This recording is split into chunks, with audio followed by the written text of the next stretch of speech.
Ее голос завораживал. Он дарил слезы и восторг.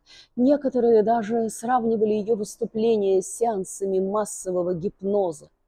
Ее красота была настолько яркой и при этом настолько хрупкой.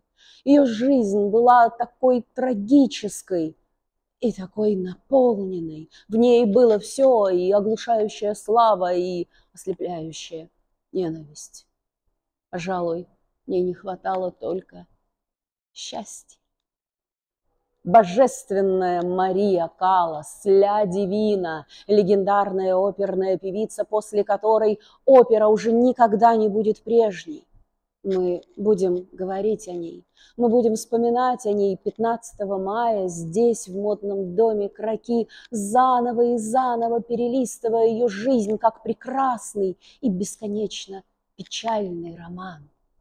Ля Дивина, божественная Мария Каллас.